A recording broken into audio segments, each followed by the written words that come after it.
اعوذ باللہ من الشیطان الرجیم بسم اللہ الرحمن الرحیم۔ سورہ آل عمران آیات نمبر 77 تا 80 میں بیان کہ اہل کتاب کا ایک گروہ اپنی قسموں کو حقیر قیمت کے عوض بیچ ڈالتے ہیں، اپنی طرف سے بنائی ہوئی باتوں کو اپنی کتاب کا حصہ ظاہر کرتے ہیں، اور عیسیٰ علیہ السلام کے پس منظر میں یہ حقیقت کہ ایک نبی کی دعوت ہمیشہ توحید ہی پر مشتمل ہوگی۔ اعوذ باللہ من الشیطان الرجیم۔ ان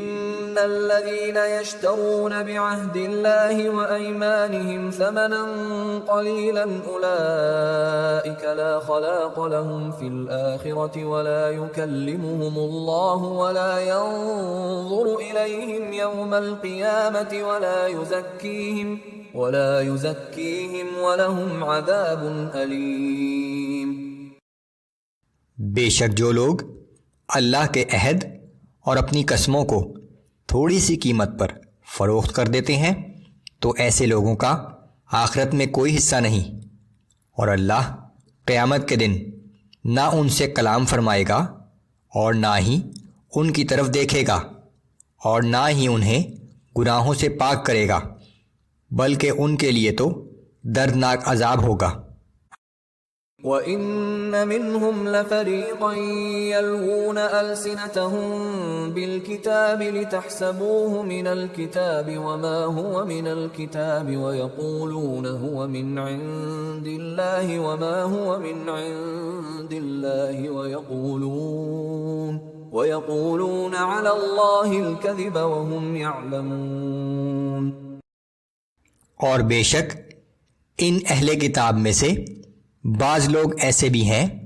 جو کتاب پڑھتے ہوئے اپنی زبانوں کو اس طرح موڑ لیتے ہیں کہ تم ان کی الٹ پھیر کو بھی کتاب ہی کا حصہ سمجھو، حالانکہ وہ کتاب میں سے نہیں ہے، اور وہ کہتے ہیں کہ جو کچھ ہم پڑھ رہے ہیں سب اللہ کی طرف سے نازل کیا ہوا ہے، حالانکہ وہ ہرگز اللہ کی طرف سے نہیں ہے، اور یہ لوگ جان بوجھ کر اپنی جھوٹی باتوں کو اللہ کی طرف منسوب کرتے ہیں۔ ما كان لبشر ان يؤتيه الله الكتاب والحكم والنبوة ثم يقول للناس كونوا عبادا لي من دون الله ولكن كونوا ربانيين بما كنتم تعلمون الكتاب وبما كنتم تدرسون۔ کسی انسان کے لیے یہ مناسب نہیں کہ اللہ تو اسے کتاب و حکمت اور نبوت عطا فرمائے اور وہ لوگوں سے یہ کہنے لگے کہ تم اللہ کے بجائے میرے بندے بن جاؤ، بلکہ وہ تو یہی کہے گا کہ تم اللہ والے بن جاؤ، کیونکہ تم خود کتاب پڑھتے بھی ہو اور دوسروں کو سکھاتے بھی ہو۔ وَلَا يَأْمُرَكُمْ أَن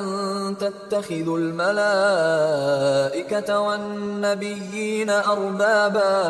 أَيَأْمُرُكُمْ بِالْكُفْرِ بَعْدَ إِذْ أَنْتُمْ مُسْلِمُونَ۔ اور وہ ہرگز تمہیں یہ حکم نہ دے گا کہ تم فرشتوں کو اور نبیوں کو اپنا رب بنا لو۔ کیا یہ ممکن ہے کہ تمہارے مسلمان ہو جانے کے بعد ایک نبی تمہیں کفر کا حکم دے؟ یہ عیسائیوں کی تردید ہو رہی ہے جو حضرت عیسیٰ علیہ السلام کو خدا یا خدا کا بیٹا مان کر گویا یہ دعویٰ کرتے تھے کہ خود حضرت عیسیٰ علیہ السلام نے ہی ان کو اپنی عبادت کا حکم دیا ہے۔ یہی حال ان بعض یہودی فرقوں کا تھا جو حضرت عزیر علیہ السلام کو خدا کا بیٹا مانتے تھے۔